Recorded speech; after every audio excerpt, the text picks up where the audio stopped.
주간 교계 브리핑 시간입니다. 얼마 전에 한 기독교 대학이 다른 종교단체에 학교를 매각하려는 의혹이 불거졌는데요. 최근 기독교 사학의 정체성이 흔들리는 경우가 많다고 합니다. 이 기독교 정신이 약화되거나 사유화되는 경향도 보이고 있어서 우려를 낳고 있는데요. 네, 오늘은 흔들리는 기독교 사학의 문제를 짚어보고 대안을 살펴보겠습니다. 스튜디오에 한국선교신문 황승현 기자 나와 있습니다. 안녕하십니까? 안녕하십니까? 네, 최근에 기독교 사학 가운데 갈등에 휩싸인 학교들이 적지 않은데요. 우선 안양대학교 매각 의혹 논란은 좀 어떻게 진행되고 있습니까? 네, 기독교 사학인 안양대학교가 타종교인 대순진리에 소속 대진 성주회라는 것으로 매각하려 한다는 의혹이 금년 초에 불거졌는데요. 네. 지금까지도 사태 해결이 기미가 보이지 않고 있습니다. 네. 안양 사태는 이미 여기서도 그렇고 언론에 많이 알려졌는데요. 다시 한번 간략하게 설명한다면 네. 안양대학교를 운영하고 있는 우일학원 이사회가 지난해 8월과 12월에 두 차례에 걸쳐서 신인 이사 4명을 선임했는데요. 이들 모두가 대순 성주회 측 인사인 것으로 확인되었습니다. 그중 2명은 이미 선임 절차가 완료된 상태고 나머지 다른 2명은 교육부에서 승인 절차를 지금 남겨둔 상황인데요. 네. 만일 교육부에서 나머지 2명마저 이사로 승인한다 그러면 안양대학교 이사회 8명 중에서 4명, 절반이 4명이 대진 성주회 측 인사로 채워지게 되는 것입니다. 네. 여기에 이사장과 그 이사장 측근이 동조한다면 사실상 대학의 주인이 대진 성주회 측으로 바뀔 수 있는 여지가 있어서 안양대학교의 타종교 매각 의혹이 제기되고 학내에 반발을 사고 있는 것입니다. 안양대 교수와 학생들은 당연히 학교 매각에 결사 반대하고 있는데요. 교육부에서 이사 승인 철회 및 거부를 이제 요청하고 있고 이와 관련해서 이사의 결의 무효 확인 소송도 지금 제기해 놓은 상태입니다. 네. 안양대 사태는 이제 학내를 넘어서 한국교회 문제로 번지는 양상인데요.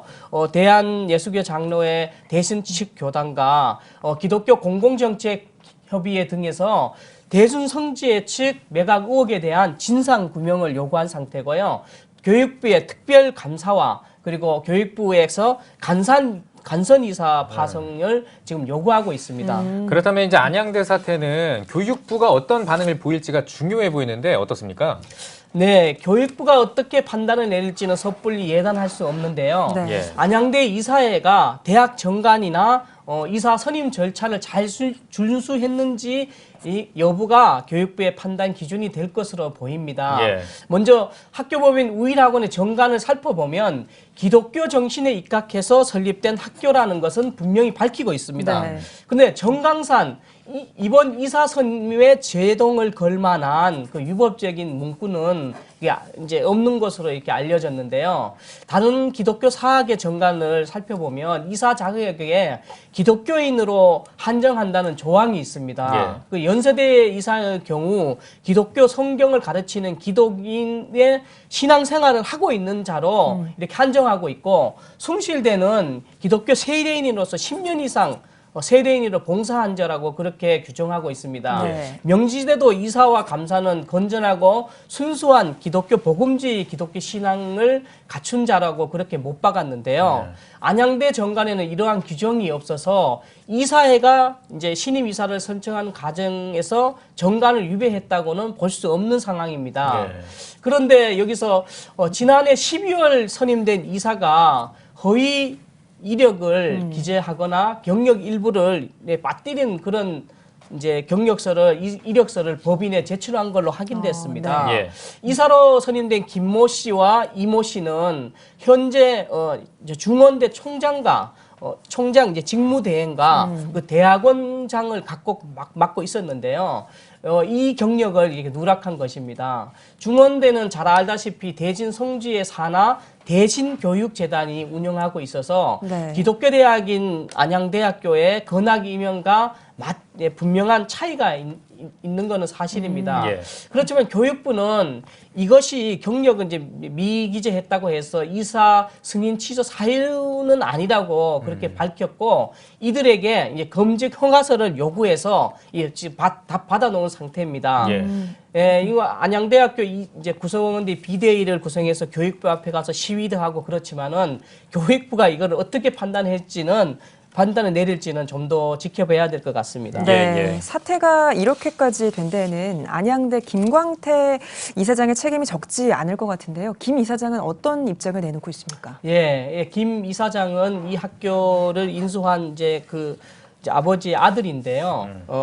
이 사건이 발생하자 미국에 가 있고 한동안 치과하다가 입장 자체를 발표하는 것을 좀 주저했었는데요. 최근 언론을 통해서 김 이사장은 선임된 이제 신임 이사들이 대순 진리의 측 인사인 줄 몰랐다. 그리고 대학 재정에 기여해 줄 것으로 기대된다고 그렇게 해명했습니다.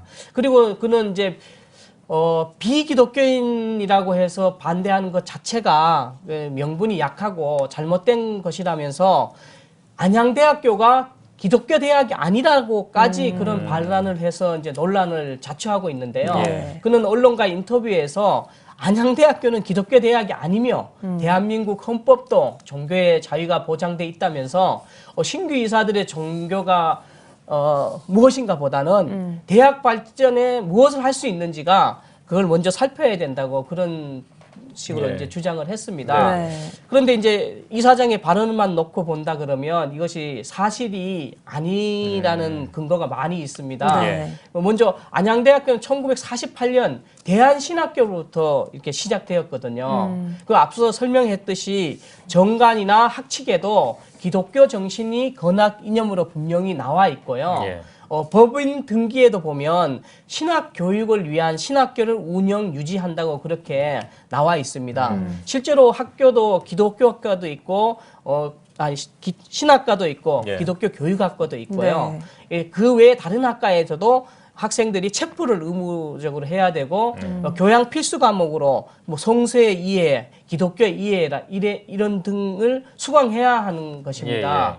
그래서 안양대학교가 기독교 대학이 아니라는 김 이사장의 발언은 학내에 거센 반발을 이어지고 있고 이제 이사장 이제 사퇴까지로 그렇게 운동으로까지 확산되고 있습니다.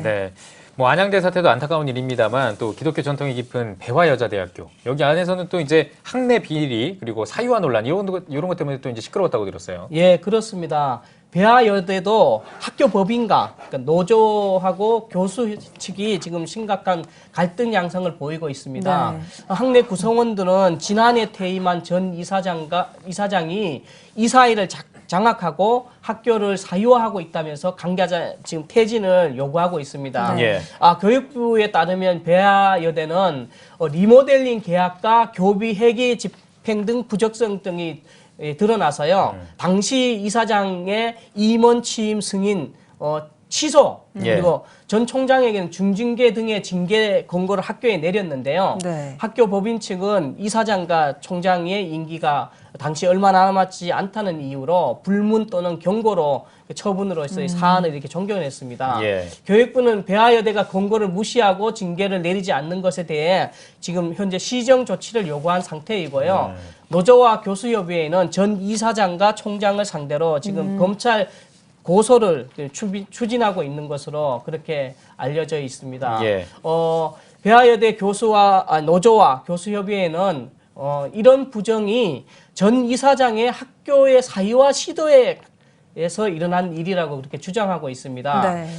전 이사장이 2010년 취임할 당시에 이사가 13명이었는데 그때 9명으로 줄여버렸습니다. 그러니까 이때 미국인 선교사와 배화학당과 관련된 교회 두 곳에서 파송된 이사를 더 이상 이사로 받지 않고 선임하지 않고 전 이사장과 같은 교회와 친인척 등 친분 관계로 이루어진 그런 사람을 이사로 선임했다는 것이 이 노조의 주장입니다. 배화여대는 1898년 미국 남감리교 선교사가 설립한 배화학당이 그 학교의 뿌리인데요.